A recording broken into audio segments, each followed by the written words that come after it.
First kicks. Not a kick at first, but a beating of wings, a heart's flutter. Not a shouting into being, but a murmur, a whisper of assent. On the screen, she is grainy grey, her fingers translucent, clasped in prayer. Her pixelated face stares back through layers of time suspended. Her skin, a spider skein of threads still weaving to vein, corpuscle, tender fontanelle. We gaze across an ocean's distance, farther than we have ever travelled, closer than we will ever be again. Thank you.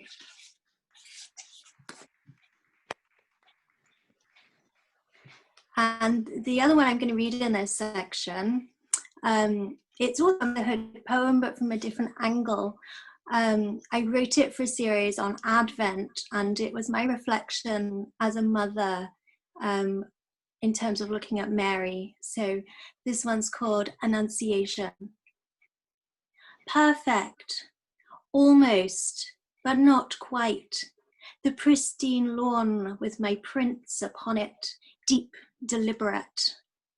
I am a bud, newly picked, unopened, and yet the corruption has already begun, the descent to inevitable decay and death. Unsullied, unperturbed, and yet within I can already feel the flutter of filament wings, thrusting petals from dark roots, the tick, tick, tick of tiny heart and fingers that unfurl through villous veins, pulsing capillaries.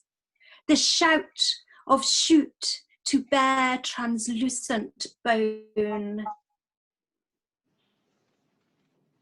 in virgin soil, the evericle of conception, though I shrink from the world immaculate. Thank you.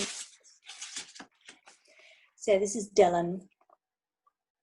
He always had an inkling for the sea, that moondrift child with the whirlpool curls, his laughter melted sea foam, scooping up into shovels the dwindling dregs, patted into proud battlements, watched as the water slowly inundated crumbling moats and crooked towers to sink beneath the ever-growing storm. His first kisses were at this quayside. Soft like wet sand, he took her mermaid hand in his. She shrank back, eyes wide as a seal's, afraid of the coming tide.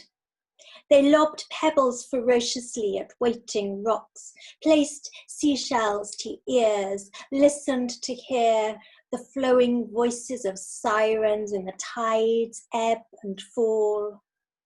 And in his later years, landlocked, would peer into the lulling froth of beer and imagine mermaids pulling him back in again, the dark and creamy depths.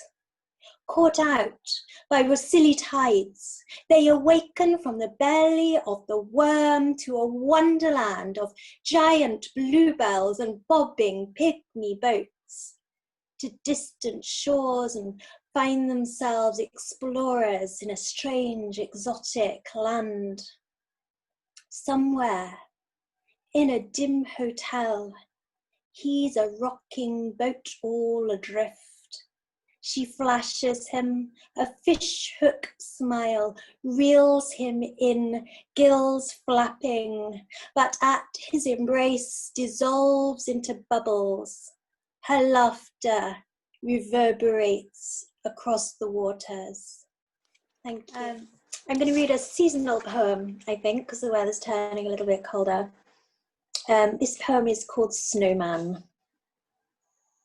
Soft white hands caressed me into being, moulded and patted, arms marbled with cold, lips parted, snowflakes caught them as she hunkered down against the weight of my bulk, rolled me downhill to where I stood, anchored by the efforts of her love. She ground me rocks for a smile, jagged, coal eyes burned pinprick memories of dead pines needled against white clouds. Her breath blew a frosted trail as she laughed at my comical carrot nose. My scarf, which slid beneath her grip, whispered wings through the snow. We posed for selfies, her arm around my pristine waist. I grinned, the words frozen on my lips, stupid in love.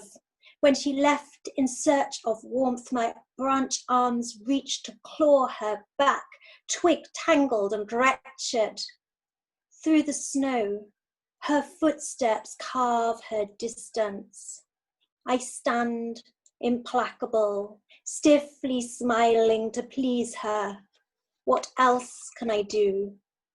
And when she sleeps under a silvered moon, I cry soft, wet tears to the immaculate stars. My ice heart melts. Thank you. It's always difficult to know what to finish with, but I think I'll finish with this one because it's the last in the book and it's about endings and it's about me. So this is called Last Will and Testament. To the moon I give my bones, hollowed and brittle, but stronger than you'd think, to wear as a pilgrim's mantle. To the spider, my fingers constantly fidgeting over the keys. You are my world wide web now, so spin you stories and cover the hedgerows with words. To all poets everywhere, I give my skin to try on whenever you tire of being yourself. Use it gently. It is not as thick as you think.